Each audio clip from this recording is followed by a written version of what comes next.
Thank you so much. We are thrilled and honored to be here.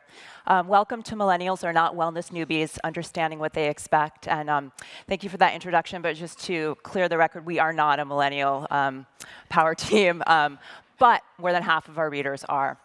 So I'm Alexia Brue. I'm here with Melisse Gelula, and we co-founded Well+Good in 2010. And we're pleased to have this coveted end of the day just before a cocktail hour spot. So we're taking that to mean that someone thought we'd be entertaining. I hope we are. We've illustrated our whole presentation, although that art was incredible.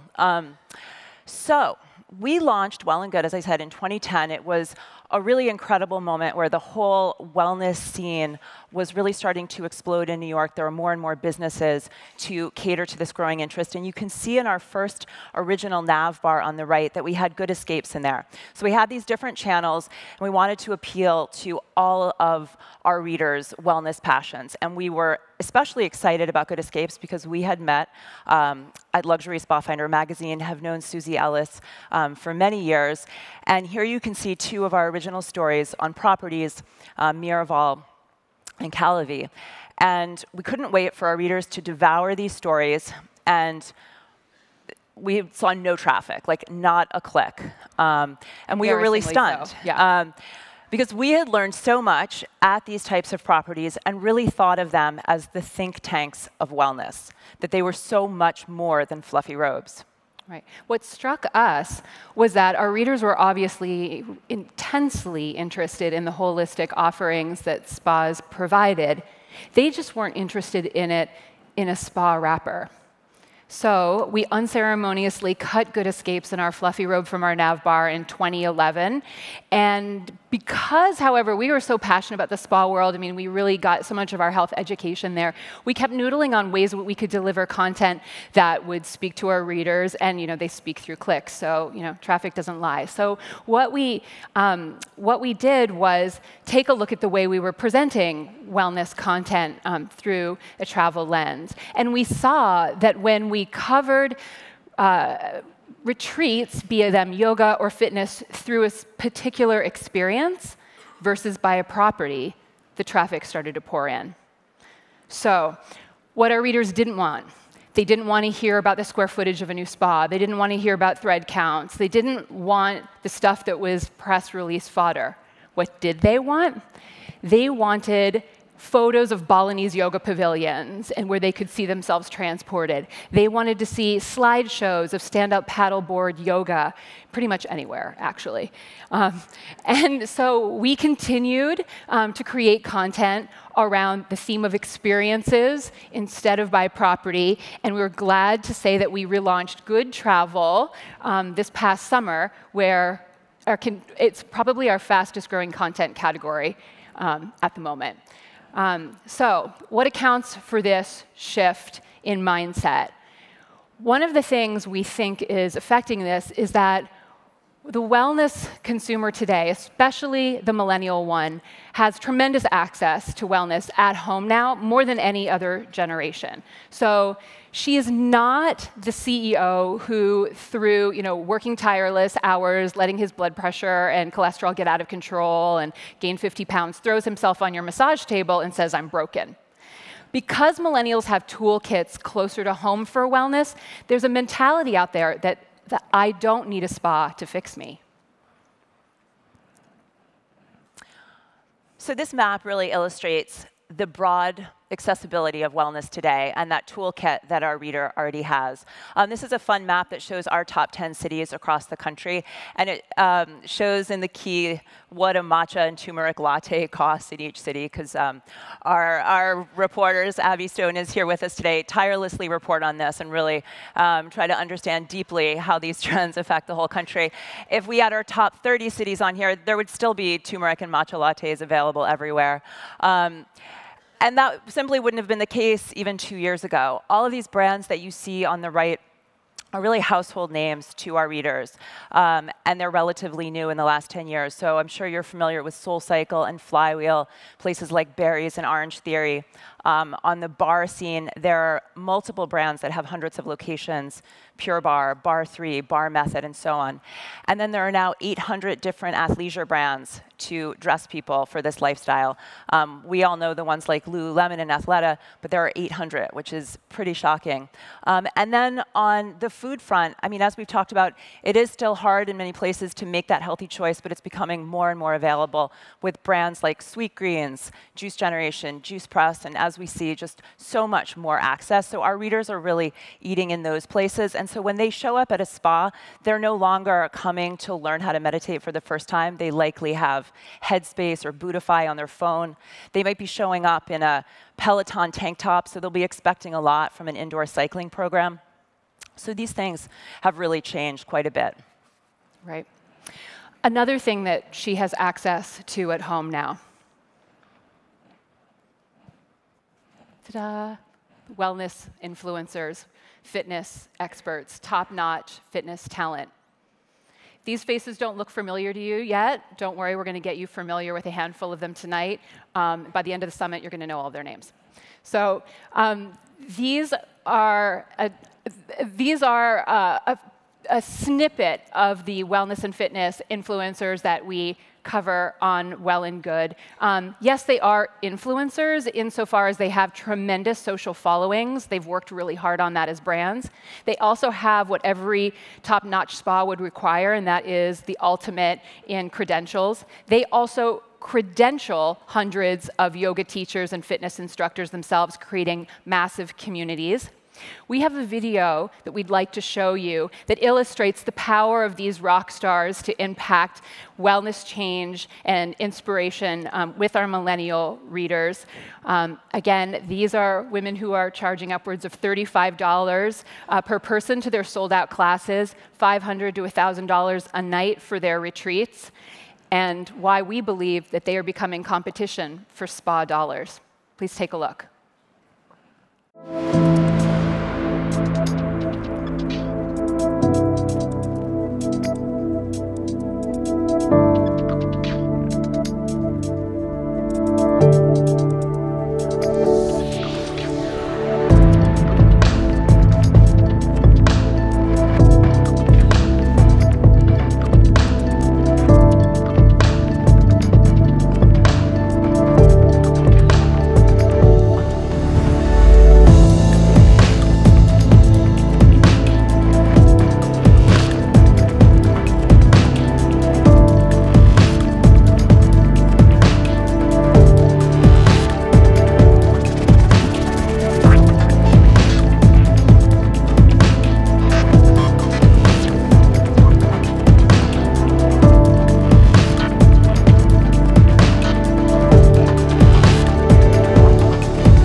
So these are 5 of our favorite fitness and lifestyle gurus. And as you can see, they're rooted in fitness, but they really do speak to a whole lifestyle.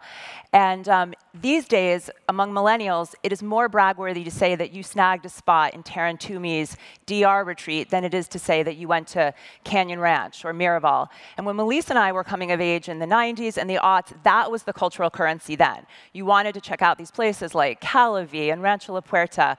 And we lovingly refer to these as the iconic spas of yore because we had amazing experiences at these places, but they don't speak to millennials as much. So what we're really seeing among the travel tastes in our readers is that there's a transfer of trust going on from the properties to these local fitness gurus, because it turns out that people trust other people who they've practiced with, who they know, more than they trust properties.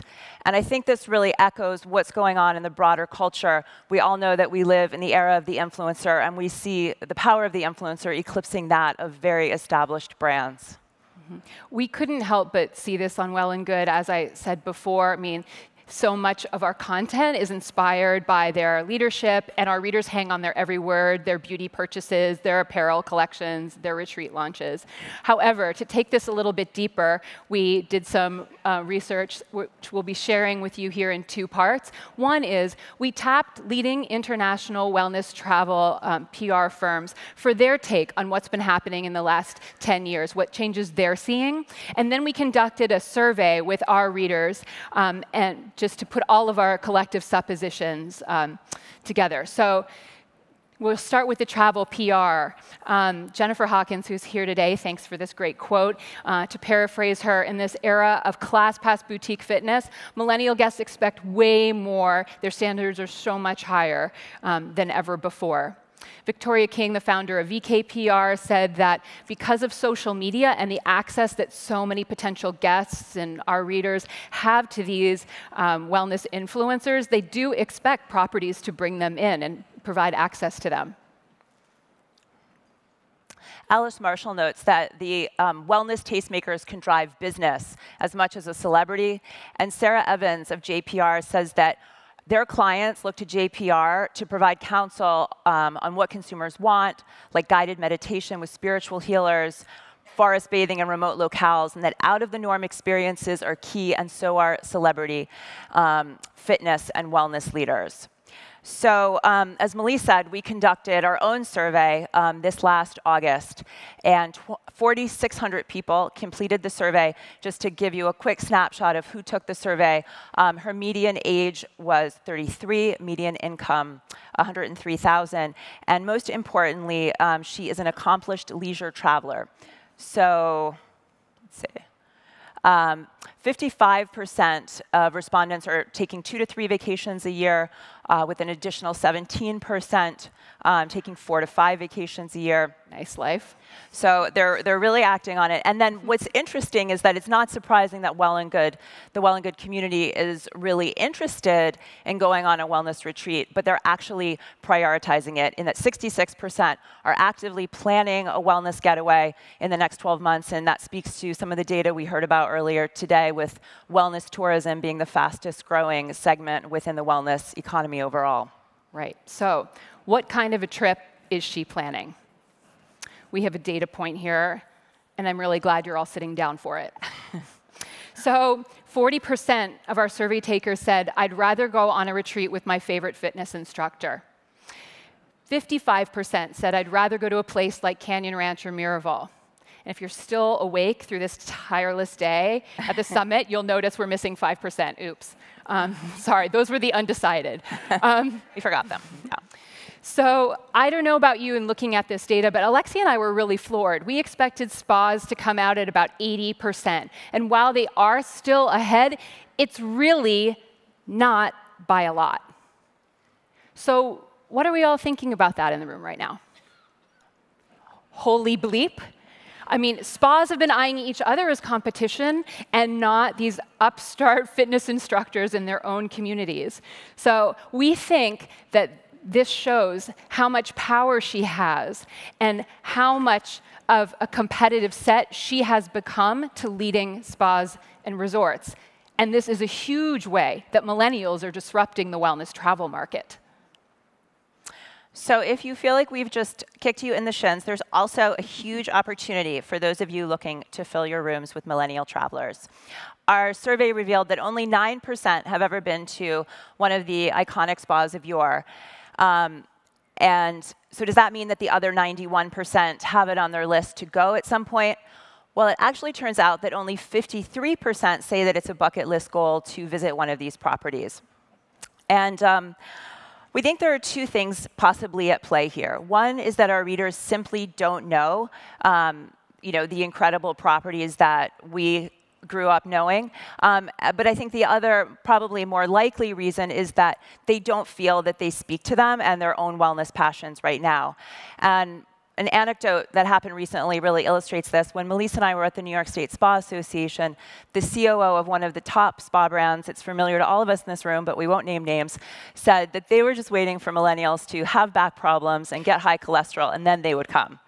And this really stunned us, because why wouldn't they want to meet millennials right now with their wellness passions and their obvious desire to spend on this category? Right. So there are lots of opportunities to woo her, is the good news. We got some great insights from her there. Although it looks like a lot of her priorities are neck and neck, we see a pattern in here, and I'll break it down for you. She wants what she already has at home. So she's expecting the fitness gurus, top fitness talent, and healthy, clean food. So you better be sure you have an F&B program that is familiar with cauliflower rice, excited to make zoodles, can make avocado toast on fleek. Then she's looking for you, and this is some heavy lifting here, she's looking for you to bring something that she can't get at home. So some things that she mentioned, our reader mentioned, were something just innovative, blow her mind. Amazing spa services, and experiences in nature. The experiences in nature and unplugging actually was a huge popular response among our readers.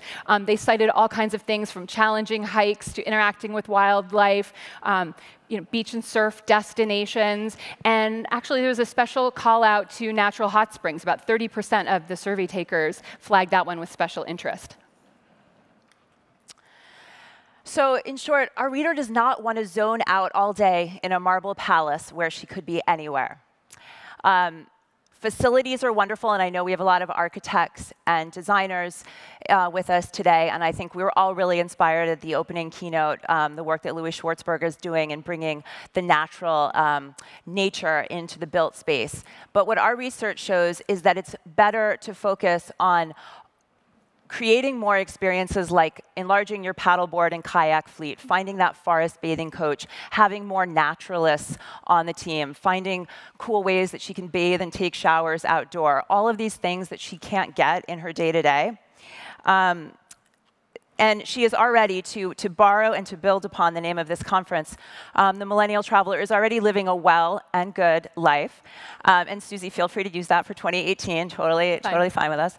And so she's looking to properties to take her wellness to a new and deeper place, and to give her these immersive, innovative, out-of-the-norm experiences. And so the question is really, will you go deep with them? Thank you very much for having us, and it was wonderful. Thank you. Thanks, hon. We remembered most of it.